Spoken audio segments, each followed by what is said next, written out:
Hey everyone, how's it going? I'm Steven from The Armed Gamer, and I have the great honor today of being able to talk to Karin Weekes. She is the lead, I believe, editor at BioWare Edmonton and possibly Montreal as well.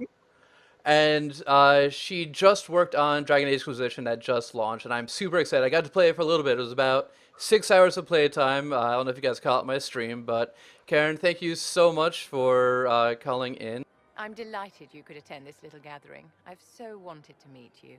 How long have you been working at BioWare for? I have been, let's see, in March it will be 9 years that I've been here. And how exactly did you get started in the games industry? Is BioWare your first game job, or did you go somewhere else beforehand? Yeah, it is actually the first game studio I've worked for. I get this question a lot, and I always feel a little bit ashamed that I can't say, oh, I went to this fabulous game design program, but they didn't have those when I was Hmm. in school and in university. I'm a little on the older side. I'm more advanced of the gamers, but I've always I played role playing games. I did some LARPing when I was in college, and pen and paper type of stuff. And so I always enjoyed that. And then my husband actually got me more seriously into video games. Like my first video games were on my family's Apple IIc. So I played like the old school Oregon Trail and got to some carry a lot and stuff like that. And in high school we were all going to the arcade. There were places like that, that kind of thing. But yeah, so gradually now we just got we have two PS4s because we don't share well. My husband Patrick also works here at BioWare, Hmm. and so we do a lot of when we can when we're not working on games, we do a lot of multiplayer together and stuff. So I actually got into this job because I am an editor by trade. I went to my degrees were in communication and journalism, Hmm. and so J school was really where I realized I liked editing. I mean, you have to be a writer to be an editor, but I really love editing and constructing words. And that experience taught me how to really be able to figure out how to arrange things concisely and quickly. But I was also always into theater. And so I think that's helped particularly with BioWare games. There's a lot of dialogue, and a lot of times you're trying to both convey information but emotion at the same time. And so just gradually working on them. This is Inquisition is my fifth big title that I've helped get out the door. So I'm learn a lot every time I do it. What exactly does a lead editor do? Do you mostly manage the dialogue and storyline behind everything? Yeah, it's a pretty multifaceted job. When I was hired, I always joked that it was sort of all the stuff that nobody else wanted to do or was hired to do. So, yeah, I was actually hired on Dragon Age Origins was the first project I worked on, and so I was brought in to eventually help out at the dialogue. But a large part of what we do is trying to wrangle the IP, for lack of a better term. Hmm. Both with Mass Effect and the Dragon Age franchises, there's a lot of IP and names and races and locations and things like that. So we have big wikis and things like that to try and get all that stuff organized so people can find it. So wiki organization was actually the first thing I did, and then I moved to editing the dialogue. That has gotten really big. I did, the first couple of games I worked on, I did by myself, but now I manage a team of editors. There are four of us, so there are three of us here in the Edmonton office, and we have one editor in Montreal. We kind of deploy ourselves from game to game. We do a lot of different things simultaneously. So we do when we're in production on a big game.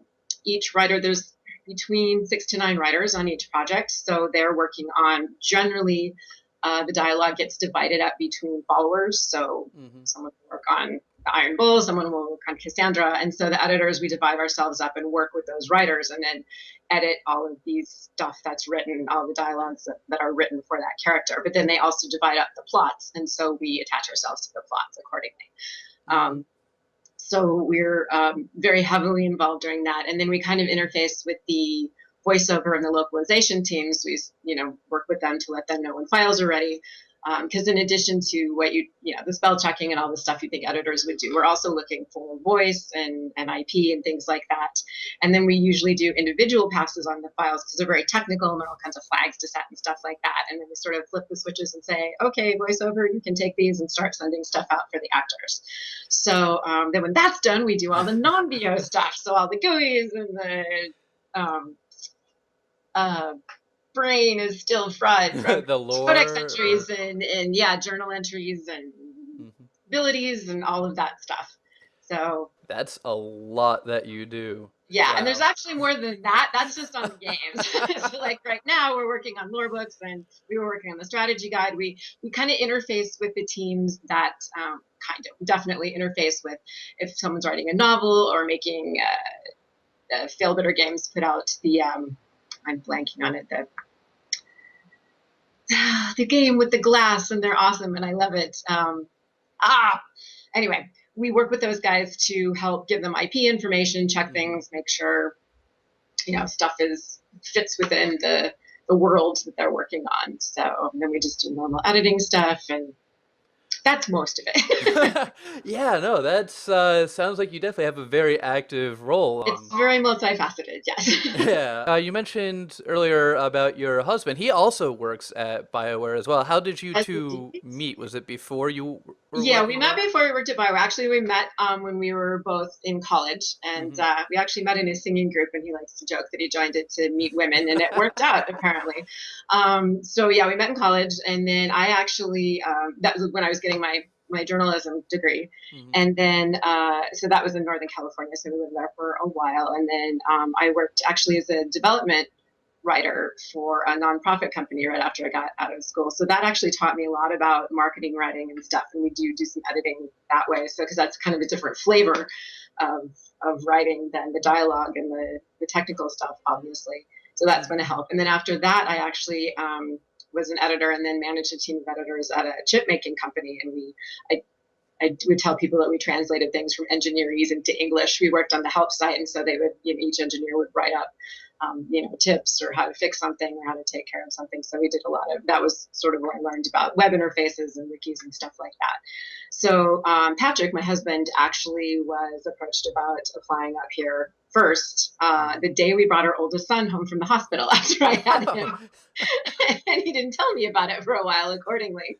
But he played a lot of BioWare games, and I played enough of them to know what a great company it was. And so our little guy, he just turned 10, but his first airplane ride was going from San Francisco to Edmonton in January, when it's quite nippy up here. Yeah, so Patrick interviewed and started as a writer after that. And then I was kind of doing the maternity leave thing for a year. And then when I was ready to look for work, it just so happened that they were creating this type of editor position. And as I just babbled on about it, is pretty multifaceted. And so kind of weirdly, the random things I had done sort of matched up pretty well with what they wanted to do. So they hired me, and away we go. We're still here. So far, so good. Yeah, that's amazing. You mentioned before that lead editors are kind of split up to different areas for different games. Where were you focused for Dragon Age Inquisition? Well, we were all, yeah, I mean, it's all editors. I'm only the lead in that, I manage the team, but basically, it's outside of the management, we're all pretty much doing the same thing. So we're all kind of dogpiled. So when we start on a new project, sort of one person will be kind of the focal point working on the earlier stages of the project and helping with documentation and just being sort of available for storylines and things like that. But inevitably the projects overlap, right? So even though Dragon Age Inquisition is out the door, there's lore books and stuff, but if there's DLCs and things like that, we have to sort of stick around and do that. But then gradually, one will kind of ramp down, or at least ramp down into DLCs and things like that don't take quite as much work, and another one will be ramping up. And then eventually we'll all sort of dogpile over on that. So I was actually one of the sort of the first one out the chute onto Inquisition almost 3 years ago, I guess. And then gradually, everybody else dogpiled on. So by the time we were in the thick of it, all four of us were going full time. Okay. Nice. So yeah, for example, I helped, I edited Cassandra's stuff. I edited the prologue, I edited the finale. I worked on Josephine. So that's kind of how we allotted ourselves. I've got about 6 hours in right now, and well, you're about where I am on my out of the box playthroughs. Actually, I must admit I've done more multiplayer than single player so far. So yeah, actually, I got a lot of questions about the multiplayer. I haven't played it yet, but people want to know like what's going to happen with multiplayer going into the future. Well, we do have a multiplayer DLC plan, and we have stated that it is going to be free to access to try and extend the life, because it seems like people are having fun. So yeah, there's definitely going to be some new stuff coming on a regular basis with that. Hmm. So I'm having fun playing it too. Yeah, no, I'm trying to I'm glad there find. will be some more stuff. I can't give you any specifics, but there will definitely be more stuff coming. Yeah, on Reddit, the one user Secret Fear said multiplayer has been the sleeper hit for me, and they want to know if there can be more maps or classes or modes coming up as well. Yeah, again, I mean, honestly, I don't even know the plans because I just sort of, take care of the words when they send them to me, but Hmm. someone knows the plans and they are coming and there will be some more stuff. Glad they're enjoying it. That's great. Have our people been told? They have. And soon, the world. One thing I've noticed in the game is that, and this has been with other BioWare games as well, that diversity is something that's really inherent to BioWare's stories. And Yep. I'm wondering how much of that is a very conscious decision and how early you guys start thinking of that. Yeah. I mean, yeah, it is a very conscious decision. That's something that BioWare has always done, and that's one of the reasons that I really like working here. It's just personally, to me, that's something that's very important, and I'm always really grateful that everyone is open to that. So, the writers and the artists start working on, like for the follower characters, for example, they start working on those quite early, and so. The writers will start working on, they'll get the themes of the game, and then gradually they start refining it down to, how many followers do we want to have? Romances, the romance meetings are always hilarious. I can imagine. Yes, yes, and the charts that are drawn to figure out relationships, and it's crazy and hilarious, and there are many inappropriate jokes usually. And then so as they get delving into each character and where they're from, like in Dragon Age specifically, there's racially people or dwarves come from a certain area. People from Tevinter are, from there as well. So, we try and think about, does it make sense for this particular character, to be male or female, or what might they look like? And then for the smaller characters, it's, maybe you don't necessarily know their backgrounds. We just try to look for opportunities, does this have to be a white dude? Could it be a female? Could it be, someone that's a different, their skin tone can be a different shade. And that's one thing that's been really cool about working in the Frostbite engine is it's so robust from the art side. And that's, about all I know about it to be able to tell you, but it's really freed the artists up and the character artists. And there's a head morph system that some of the folks that are put together that have made, the beautiful characters, and it's made them, it's enabled the diversity because it's easier just technically to put different shades on. And Talking about the facial modifiers and all that, I was really happy with the way I was able to customize my character's face when I first started. I thought that was a really well done system. Very cool. I spent like a good half hour just. Yeah, Aaron Flynn, our general manager. What is he? Our boss, our big boss. Aaron is our big boss, and he tweeted yesterday that he was going to go ahead and greenlight Dragon Age for and he had some funny word for it, but basically it was going to be all character customization because people are spending so long customizing their characters. And I won't even tell you how far I got into DA2 before I stopped and started over again because I couldn't deal with my character's bangs. So. I understand the importance of being able to customize your character well. I guess one question I have for you is, what race and class have you been playing in Dragon Age Inquisition so Oh far? my gosh.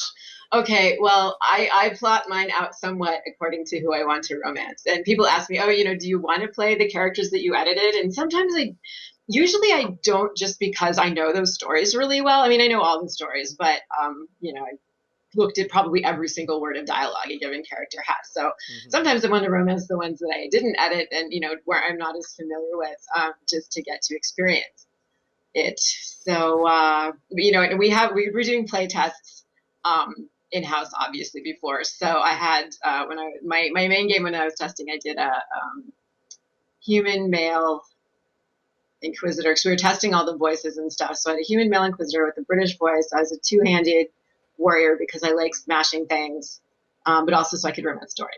So he was my first one.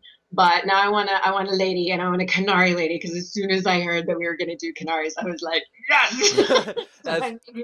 That's what I am actually right now. I'm a female Canary rogue. Isn't she badass? Yes, that's exactly what I'm going to do. I'm going to try the bow. I haven't done the bow, so I'm going to be a a bow rogue. Hmm. Yeah, I'm just getting her set up, but yeah, I'm so excited that we can do the Canary because Yeah, I am. I've honestly been loving playing the Canary female because it's just great. She's just so badass, and right? yeah. And speaking of which, the one character, Sarah, Yes. I've been loving her so much. I'm so glad. Yeah, Ruth Her. Christensen wrote her. We call him Writer Zero because he's been here longest. I think he's been here Mhm. 15 or 16 years. So he's the first writer that BioWare hired, and he just has a knack for that. And her voice actress was just amazing. That giggle, we started throwing in the giggles everywhere Yeah. because she's so funny. So I'm glad you like her. Elsewhere. Just say what? What is that?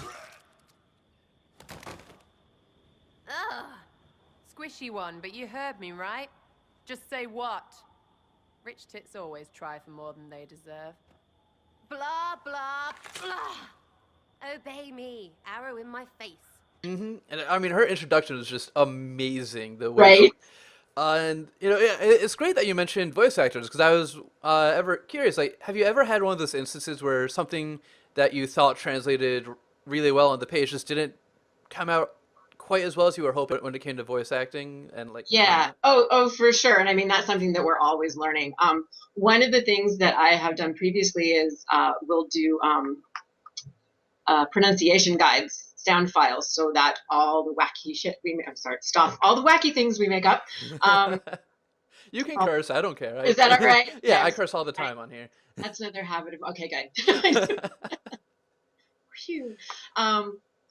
And so, pronouncing those words. And so there've been a couple of times when I've been trying to pronounce something and I, go stomping back down the hall and say, we need to change this because if I can't say this, nobody's going to be able to say it.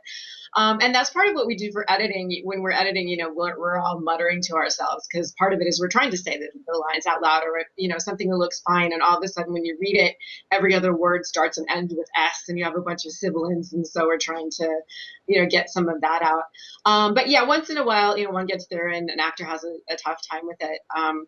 So they'll often just change it in the recording studio or, our VO director, Caroline, will call us and say, ping us and say, hey, this isn't quite working. Can we change it to this? So we'll kind of change it on the fly right there, or they'll just change it and, let us know how to proceed. But yeah, that's absolutely something that happens. We try to make it comfortable and make sense and still let you know who you're supposed to go kill.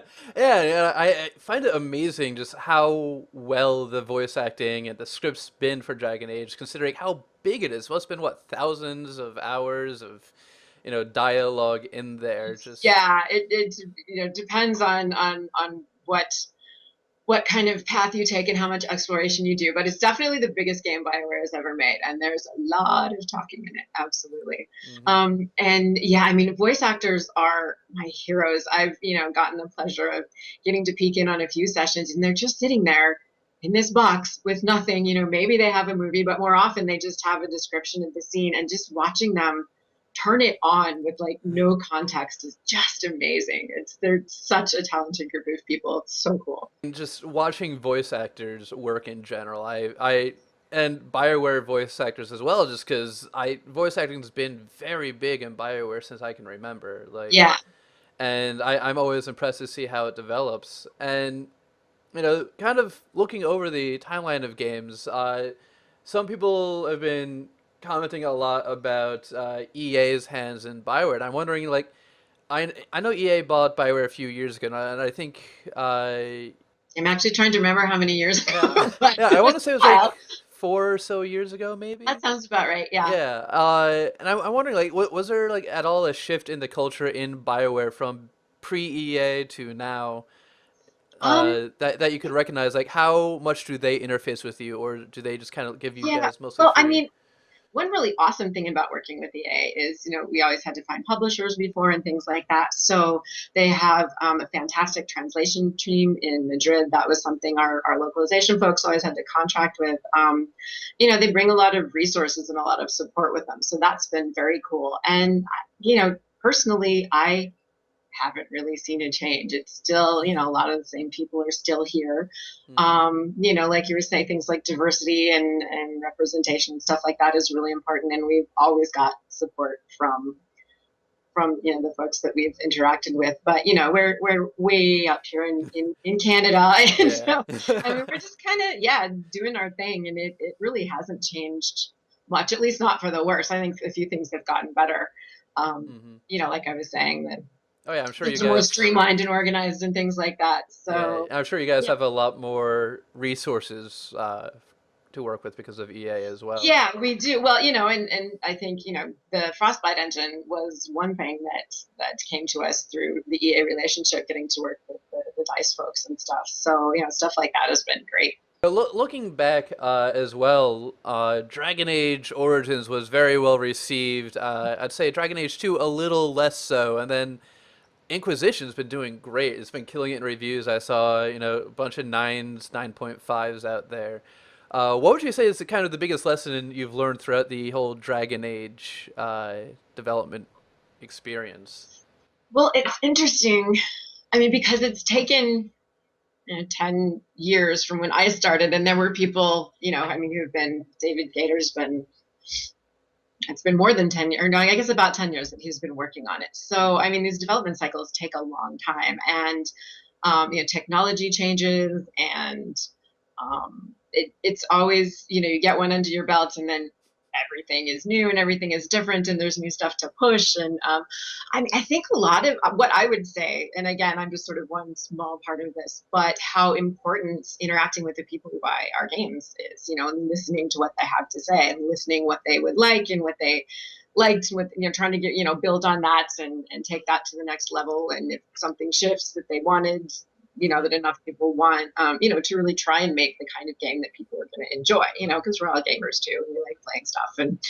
And so, we want to try, it's a balance of us having our design goals and ideas and things that we want to do, and then layering it, blending it in with feedback that we've gotten from the people who play. So, probably just listening and working to feedback would be my big takeaway. Yeah, and BioWare, or I should say, I feel like Dragon Age 3 kind of really addressed a lot of the concerns people had from 2. And I thought they did a really good job of that. A lot of that is due to people at way higher pay grades than I am. But, and I mean, it was nice. And I know, there was some concern with the fact that it took a little bit longer and we had to push back the release date and stuff. But it was, trying to address these things and make them work. And so it was great to be able to have a time to really put into it, and, really try and, get some of the things we wanted to get accomplished. So. Yeah, I think it's humbling. It's really, I'm glad people are enjoying it. It's really exciting. You're always so nervous when those reviews hit, and watching and seeing what people think, and then getting feedback and trying to fix, tighten up a few things that could still use some work. But we're really lucky. It's going well so far. So yeah, and in the 9 years you spent at BioWare, what would you say is a favorite game you've directly developed? Or it's like choosing my favorite child. Oh, bring your kids on. You could do that as well. Yeah.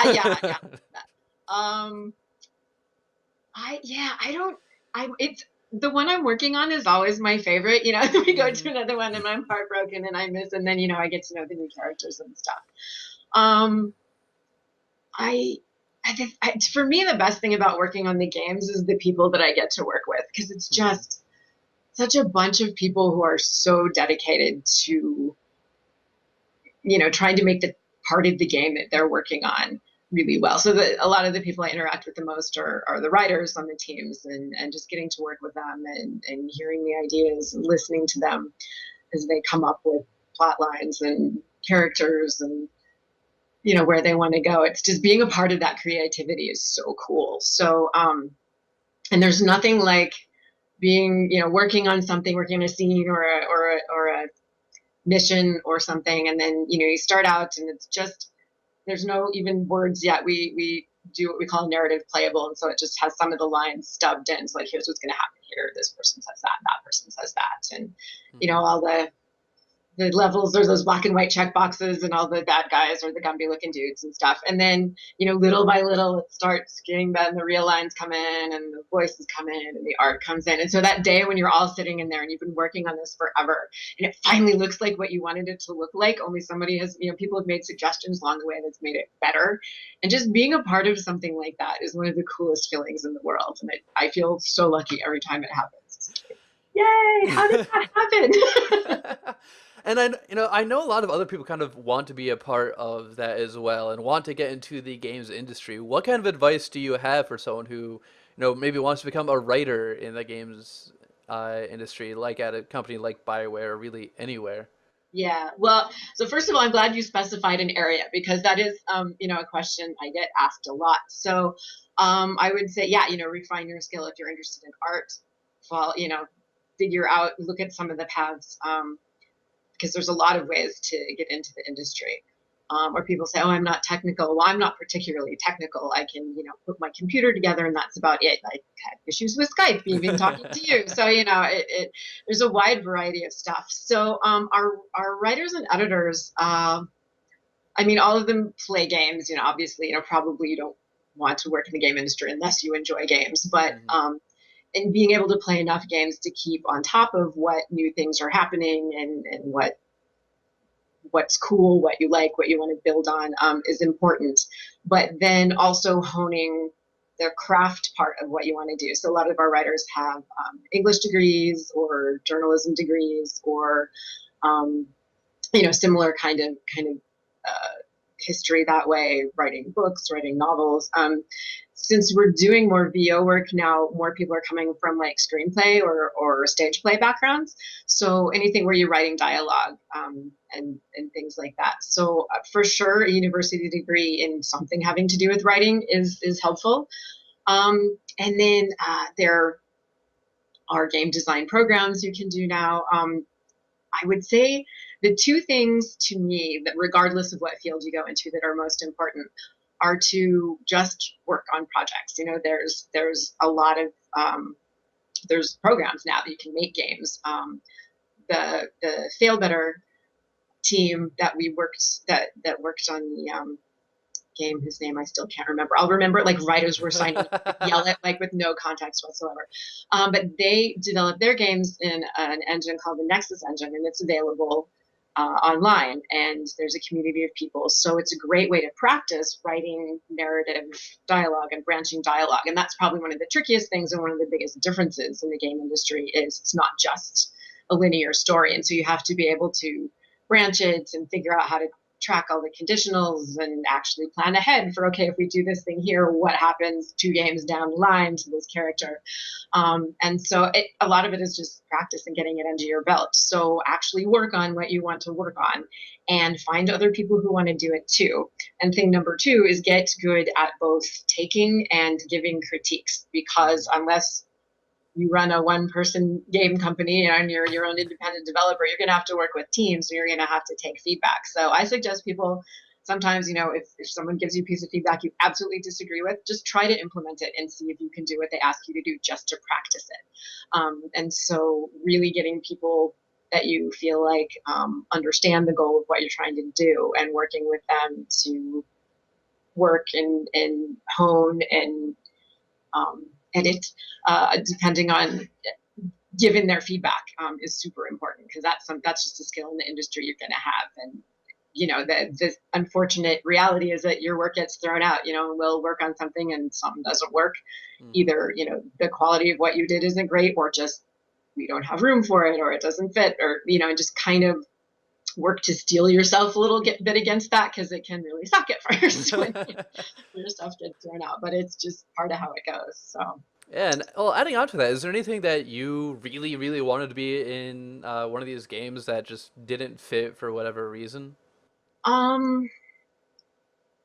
Yeah, there's always a storyline or, something that we would have liked to do with the character that maybe made sense for that character, but doesn't really fit in to the game. I'm trying to think of anything specific, but there's always, little disappointments when some of the plot gets cut and something that was really fun, but just took up too much memory. We could be writing forever if we didn't have deadlines, Yeah, that's true. That budgets is. and things like that. Yeah, nothing No. specifically I can think of, but yeah, there's always little, Hmm. roads we would have liked to go down that we just, you know, were constrained from doing. There's one mantra I've kind of heard in from game developers or even gamers where they're saying that they always try to downplay writing in games, saying that game with good gameplay but bad writing is a good game, but good game with good writing but bad gameplay is still a bad game. Like, do you Mhm. think that writing is too undervalued in games these days?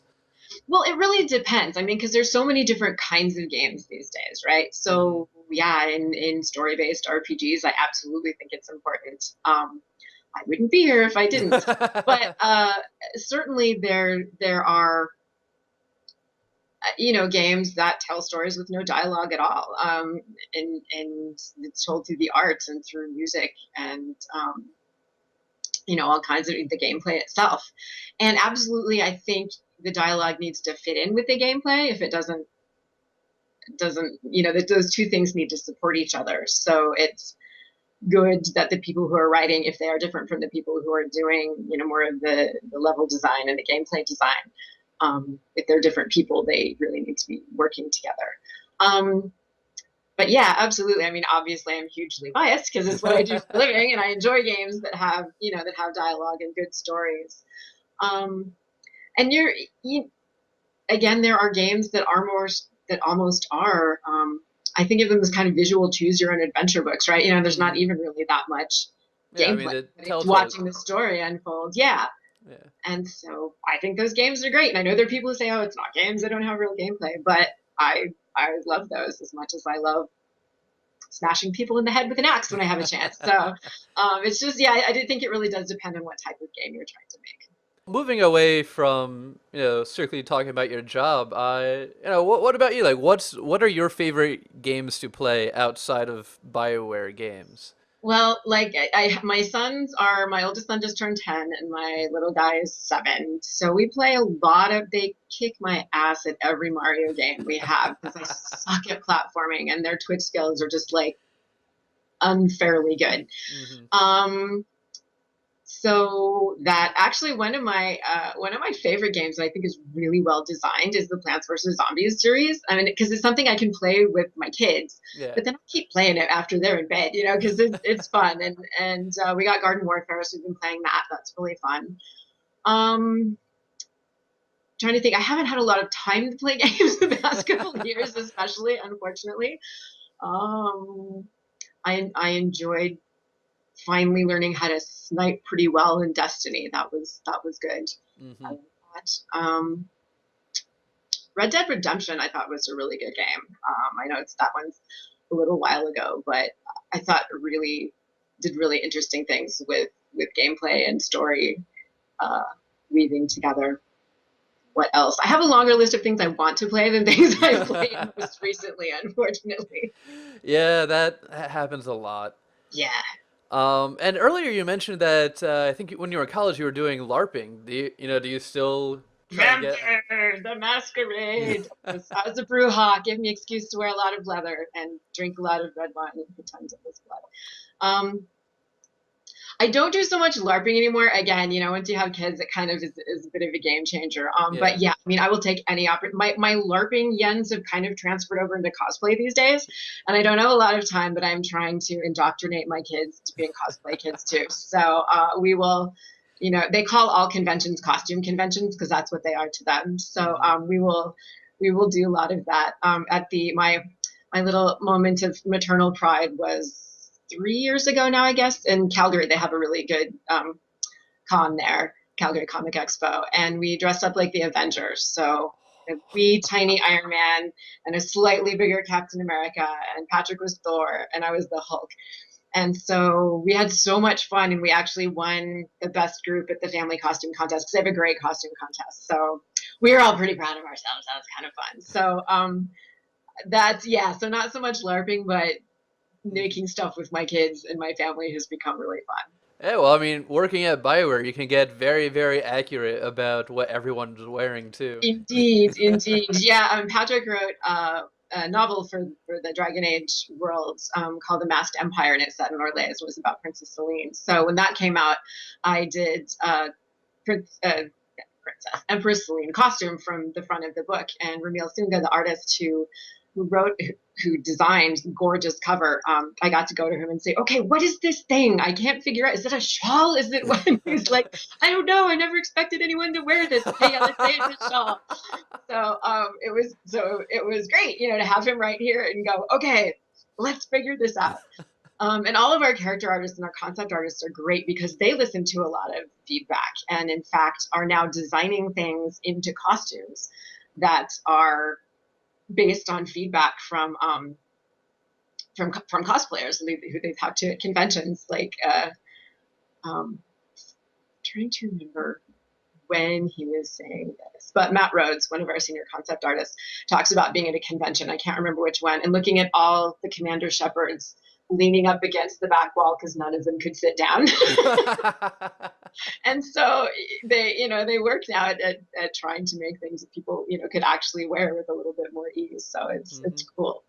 Yeah, that's got to be a blast. And, before, you were mentioning the concept artists, and one thing I noticed in Dragon Age Inquisition is the art for what people are wearing is very stylistically different, I think, than the previous games. Mm-hmm. I know especially the Canari seem to have changed a lot from 1 to 2 to 3.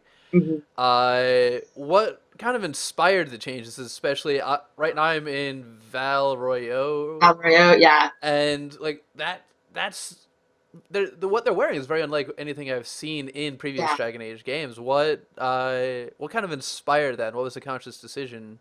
Well, I can't speak as much to the art side. I know it was a conscious decision, but I'm probably not the best person to explain it.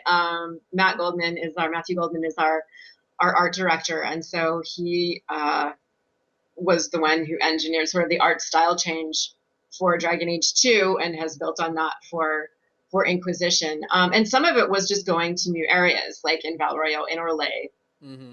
Lore-wise, because we have oodles of lore that David Gaynor made up for us. And so that was, quite a while back. They knew, all right, in Inquisition, we're going to go to Orlais. And so it was, the artists kind of going, free reign, they're really fancy. They like dressing up and wearing masks and wearing all kinds of crazy stuff. So I think it appeared to me that they had fun, just getting to do something different. So some of it is based on the locations that we're going to and trying to capture the flavor of those places that are already established. And then, working with some of those themes to just build on them and come up with new stuff that hadn't been thought of before. And some of it, I think, too, is the new engine. It's just amazing. Even just looking at the characters when they moved them from, what they looked like in Dragon Age 2 to the returning characters. It's amazing, just the detail on the faces and the realism on the faces. So I think it's, both been just what the tools enable people to do, and then people going, wow, look at all this stuff we can do. I guess final question I have, and this is something that everyone has been asking, is pretty much what's next. Everyone wants to know, like, Mass Effect 4, Jade Empire 2, any new KOTOR after the MMO, just, any sequels, any new IPs coming out, anything you can kind of hint us towards? Yeah, again, all that stuff goes on way over my head. I just edit what they tell me to. Well, we are working on the next Mass Effect game in our Montreal studio, and there have been some announcements about that. So I am not really at liberty to divulge details, but that is being worked on right now. And honestly, beyond that, I don't know. I've been so heads down in Dragon Age Inquisition. Even if I could tell you, I don't know that I would know what to tell you. Well, thank you anyway. Thank you so much for calling in. This has been Thank you for having me on. This has been so much fun. I really appreciate you asking me. Thank you. It's been great talking to you, and I look forward to delving a lot more into the game. And great. Yeah, I love the stuff you guys do. So Thank you so much. Have fun. Try the multiplayer. It's pretty awesome. Oh yeah, I'm definitely gonna hop on that sometime soon. Yeah, so. I just got to put a fire rune on my Legionnaires. Is it an axe he has? No, it's a hatchet, and so my hatchet is flaming, and it's incredible. That definitely sounds like a lot of fun. Yeah. All right, well, you have a great day, and I look forward to seeing more. Thank you so much. You have a great day too. Thanks.